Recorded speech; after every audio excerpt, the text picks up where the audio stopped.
Coming up on At the Center, a robot competition where you build and design your robot to compete internationally right here in St. Louis.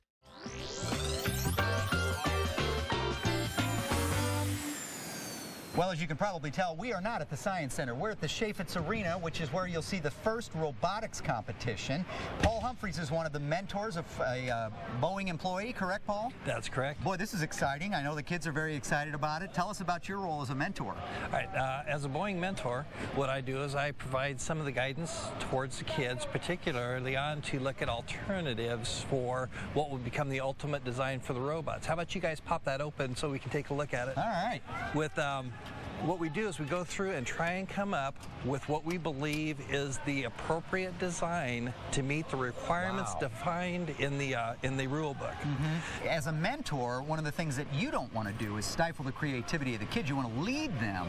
Exactly. But not too much. Yes. Correct? And it's really a team of mentors that we have. Like we have a Boeing retired employee, Ralph Lambert, who's been really the driving force behind making this team continue as long as it has, as well as Deanna and Craig Cottrell over here, who have been very instrumental in making things happen. So how does this start? Does it come in a box of parts, or do they go out and get all the parts on their own, or how does that work? With First Robotics, we purchase a kit for $5,000 that provides almost all the parts that go into this. There's a few parts that we can provide externally that allow the robot to become a final product, but it's very specific on what parts we can bring in that are not within the kits that's provided to us. And then the idea for the robot itself is to maneuver around a course, is that right?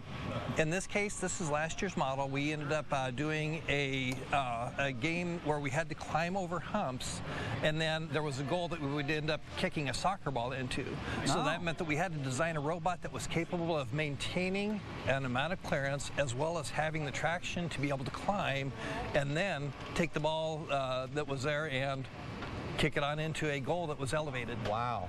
They're driven remotely, right? That's correct. There's also an autonomous section where the first section of the competition, the robots are programmed to do a certain set of actions and go through complete. If they can score, that's great. If they can't, they try and prevent the other team from scoring. Well, I'd love to try and drive one of these. I think that would be fun. That has to be the fun part for the kids, huh? Can we get you to do it?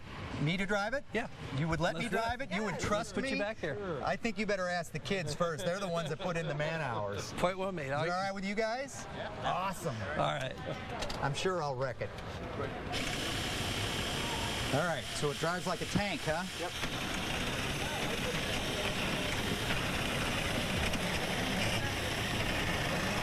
Look at that. Huh? How about a hand for the man? Now backwards. How many points do I get if I hit a mentor? The controls, this is basically a gamepad, right? Like for an Xbox or whatever? Yep. Same thing? Yep. Is that what they provide you with, or did the kids decide to use these? You can use two controls. You can choose, like, there's the joystick that you would use for like a flight simulator, or you can use a gaming pad, but we chose gaming pad for this robot. Cool, and then we can kick a soccer ball too. You've got the controller for the soccer ball. Why don't you show us?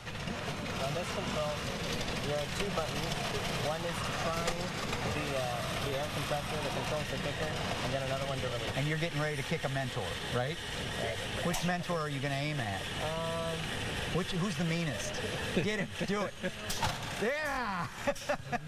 Good job. A lot of the times you end up losing parts. Something gets broken off. You have to be able to do pit crew work during the competition, and the kids are experts at doing that. They know the robot well. Solving. Yeah, they know the problem. They know the robot well, so they're able to fix whatever goes wrong with it. More than anything, it's to make sure they have the exposure so that they know why people like me love doing the jobs that we do, so that they have the opportunity to decide whether they want to take on the challenges that go with the coursework that's necessary to get there. Thanks for your time. You bet. Well, of course, this all looks like a lot of fun and games, but there's a serious side to that as well.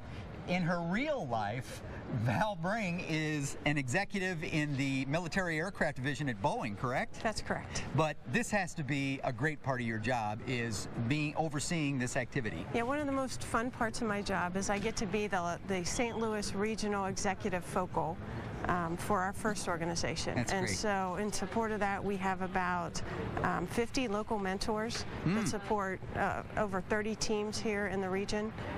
And across the United States, there's probably closer to 500 mentors that are involved. Wow. So tell us what FIRST stands for.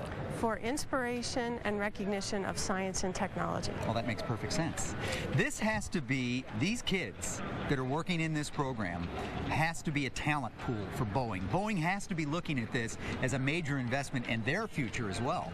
We absolutely do. I mean, we have a three-part to our overall contribution to STEM, to science, technology, engineering, and mathematics.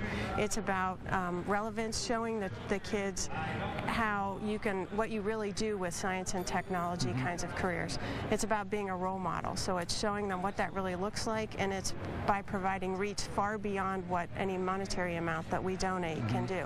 It also helps our mentors practice their own critical thinking skills as well as practice leadership. I hate to be cliche, but it's really a win-win. It's a huge win-win. Talking to some of the kids, this is their initial introduction in many cases to science and technology and mathematics and engineering, and making it fun really inspires them to take it to the next level, doesn't it? It absolutely does. And if you haven't been to one of the events, I encourage people to come down and bring your kids, because it's the science and technology Rockstar Olympics. It's a chance for these kids to really go out and have a blast. All rolled into one. Well, you can go to the website if you want to get involved as a mentor or some kind of a donation, or get involved with the program or participate in any way. What's the website? It's usfirst.org. All right. Well, that's where you go to get involved.